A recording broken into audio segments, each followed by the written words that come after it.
Hi everybody, this is Tammy. I'm back, and in this video I'm going to do some reading from the Vixen Manual. We're going to continue with Karrine Steffans, and her book is awesome. It's a Vixen Diaries. I don't know how many of you have heard this.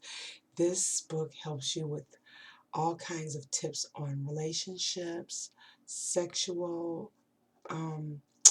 relationships with your partner to help you to better your your relationship. I keep saying relationship.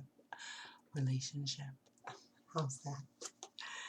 I want to just do some reading so that I can help you to relax and we can learn something and have a little fun while we do it, okay?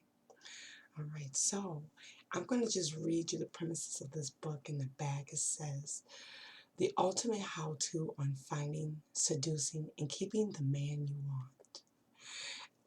This can be a really good tool for us ladies to kind of help us to be that nice, exclusive, sexy, fun-loving partner that our men really want. But yet they have to be able to be just as giving to us as well. But in order to receive, you must give. So let's do our part, ladies, and let's see what we can learn, okay? It says, intimately detailed and packed with Vixen tips, including illustrations on how to have a fully adventurous sex life. The Vixen Manual will answer every question you have about dating and men. For the women, Fox Studios called One Irresistible Unstoppable Seduction.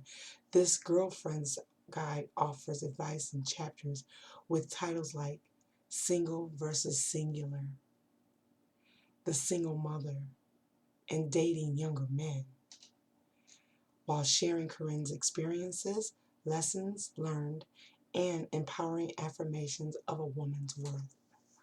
Let's get into some of it. This is a continuation, so we're going to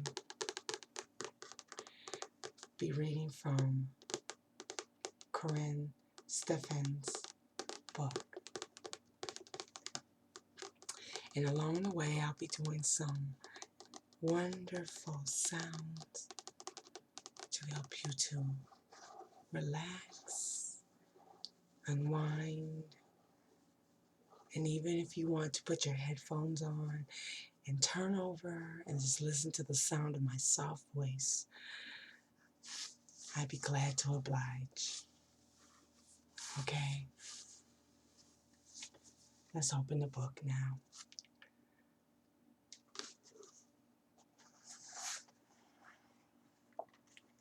Okay, I'm not going to read from cover to cover, of course, but what I will do, and what I really want to do, is read some highlights, some things that I really like. I'm going to read a lot of the recaps because at the end of every chapter, she has a recap.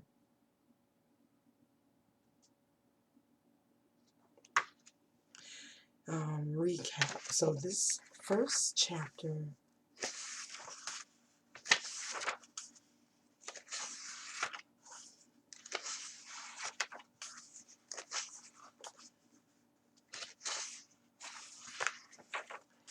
is section 1, being single. I'm going to read highlights. I'm not going to read the whole thing because you guys will probably be so bored. But here we go. It says, so you're a single girl. You're Mary Tyler Moore throwing your hat up in the air, thinking you're going to make it after all. Maybe you're Laverne and Shirley, skipping down the sidewalk, determined to make your dreams come true, doing it your way. Hell, maybe you're even Samantha Jones, the outspoken PR maven and sexual literarian with 6 in the city, sleeping with every available man and occasional woman who crosses your path. Whatever the case, honey, you're single. And no matter what your theme song is, it has the potential to suck. Now I want to say something here. I am a single woman, and single life doesn't suck to me. I actually enjoy being single. I have the freedom of making my own decisions, but I also have the freedom to grab a partner and compromise when I see fit. So these days, it's not it's not sad to be single. You can have a very fulfilled life being a single person. But singleness really starts within. Like, I'm very happy with myself and with my life. But I'm also very happy mentally, emotionally, and physically. And I think all that takes precedence in your overall health, you know. Now, a lot of people who aren't balanced in any of those things would find being single to suck. Because when you are a single person seeking a partner, you're probably seeking that partner for the wrong reasons. You're probably seeking that person as a partner to see if that person can fulfill you and help to make you whole. But I want you to know that you cannot look to another person to make you whole. You have to find wholeness within yourself. Then and only then will you be happy. And then and only then will you be able to say, you know what? I enjoy my singleness. I enjoy being single. Being single, I know God made us to have husbands and wives and our partners. But it's not so bad to go within and see who you really are. Learn who you really are, what you really like. Learn to have peace, serenity, and soundness within yourself. So, she also says one of the primary keys to a healthy relationship is for both of you, though no longer single, to remain singular. I can expound on that, because I've been in many relationships, and even though you are in a relationship, you still have to be an individual who's not an emotional vampire to the other person. That can be so draining, and it can be a turnoff to the other person. So learn to remain as a singular person. Still have your own hobbies, your own little events that you can do on your own to give that other person some air. Do not become a dependent on someone that they think or you think the very air that you breathe has to be done with that person, or you can't live without that person. That is such a turnoff to people, you guys. You can't burden anyone down like that.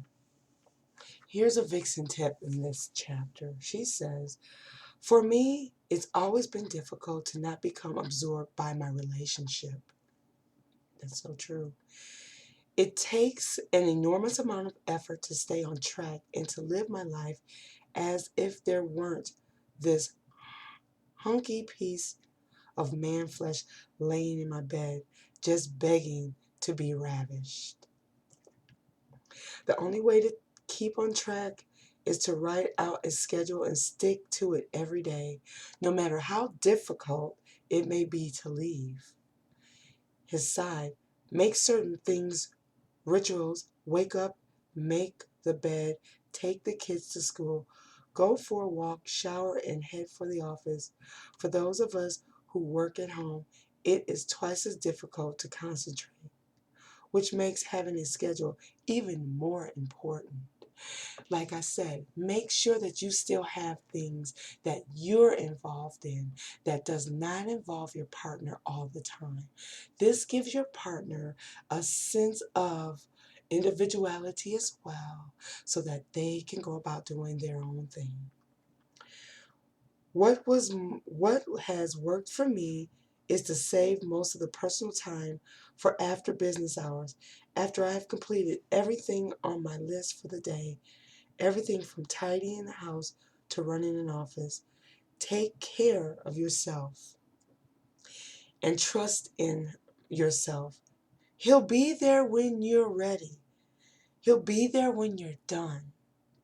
But to ensure this, make sure you don't become so self-absorbed that you forget to schedule lots of time for him as well. This is so good. I'm just enjoying this. So, if you don't go within, you go without. Like I said, take time to learn who you are. Learn to go within. Because if you can't go within, you can't go without. I'm going to read a few tips and then I'll end this video. I hope that this has really helped to give you some relaxation, as well as helping you with some relationship tips. So we're going to recap, and I'm going to bring down 5 points, okay? Number one of the primary keys to a healthy relationship is for both of you, though no longer single, to remain singular. Remember that. Number 2, if you don't go within, you go without. Number 3, it's hard for a potential mate to see who you are when you're lost in the cacophony of a woman. You know, just being so indulged in yourself that you're not giving him enough time. There's a balance there that you have to learn. And the only way that you'll learn it is by practicing in your relationship. Number 4, romantic companionship can be tremendously enriching, enhancing all areas of our life. And number 5, knowing your single self. Know your single self. Get to know yourself. I hope that you guys have gotten something out of this. I hope that you breathe deep, live long, live hard. Don't sweat the small stuff. I love you guys. I'll talk to you soon. Bye.